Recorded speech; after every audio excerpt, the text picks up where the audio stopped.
O Salmo 91, quase todo mundo conhece, né? Para muita gente, são aquelas palavras que trazem um conforto, uma paz na alma. Mas e se por trás dessa calmaria toda existisse um poder? Um poder antigo e até temido? É isso que a gente vai fazer aqui. Vamos mergulhar fundo nas camadas ocultas desse texto tão famoso para entender por que, há séculos, ele é visto como uma verdadeira arma espiritual.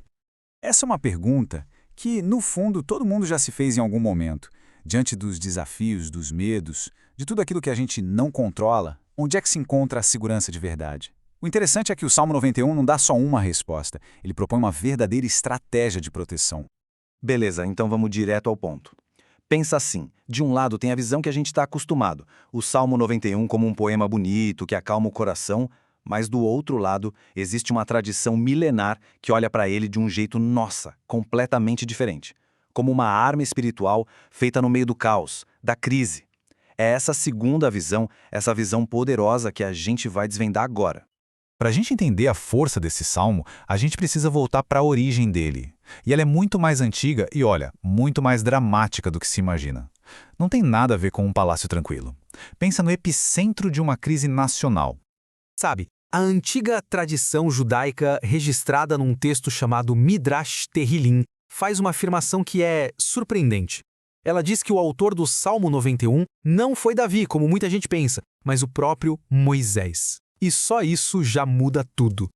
E o contexto aqui é a peça-chave. O Salmo teria sido escrito durante as 10 pragas do Egito, um momento de guerra espiritual intensa. Pare e pensa nisso. Moisés não estaria ali escrevendo um poema para refletir. Ele estaria, na verdade, forjando um escudo divino, uma declaração de fé contra as forças da destruição que estavam assolando a terra. Ou seja, ele nasceu como uma ferramenta para tempos de crise.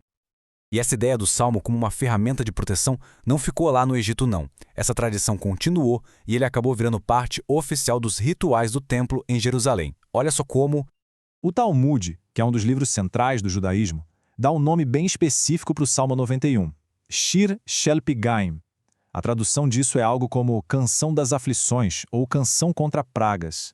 Fala sério, esse não é nome de um simples poema de conforto, né? É nome de uma ferramenta de defesa espiritual, feita para momentos de perigo extremo. E tem mais, o Tratado Talmúdico de Shevuot deixa isso bem claro. Este salmo era recitado no Segundo Templo como uma invocação, um tipo de cântico de proteção para a comunidade toda contra epidemias e o que eles entendiam como forças demoníacas. Era basicamente uma prática litúrgica de guerra espiritual. Então, a gente já viu a origem com Moisés e o uso no templo. Mas a tradição mística judaica vai ainda mais fundo. Ela revela uma camada de poder que estava oculta na própria estrutura do texto. De acordo com Zohar, que é a obra principal da Cabala, o poder do Salmo 91 não está só no significado das palavras, mas num código divino que está escondido ali.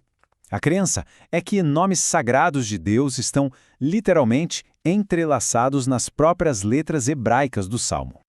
Isso revela um verdadeiro sistema de proteção. Segundo o Zohar, cada verso ativa um atributo divino diferente. Então, recitar o Salmo nesse sentido não era só orar, era como invocar em sequência esses nomes de poder, como se a pessoa estivesse vestindo uma armadura espiritual completa, verso por verso. Com todo esse entendimento de um salmo tão poderoso, não é de se estranhar que ele apareça em um dos confrontos espirituais mais importantes que já foram registrados, a tentação no deserto. Aqui a gente vê uma tentativa clara de usar o poder do salmo como uma arma. A citação é usada como se fosse uma fórmula mágica, uma garantia de proteção divina para tentar forçar Jesus ou Yeshua a usar esse poder em benefício próprio. E aqui, a resposta de Yeshua é a chave que vira o jogo todo. Presta atenção. Ele não diz que o Salmo não tem poder, de jeito nenhum. O que ele faz é corrigir o uso desse poder. O ponto central é esse. O poder não vem só de recitar as palavras, como se fosse um feitiço. Não. Ele flui de um relacionamento, de uma vida de obediência e submissão a Deus. Ou seja, a autoridade vem antes do poder. Certo.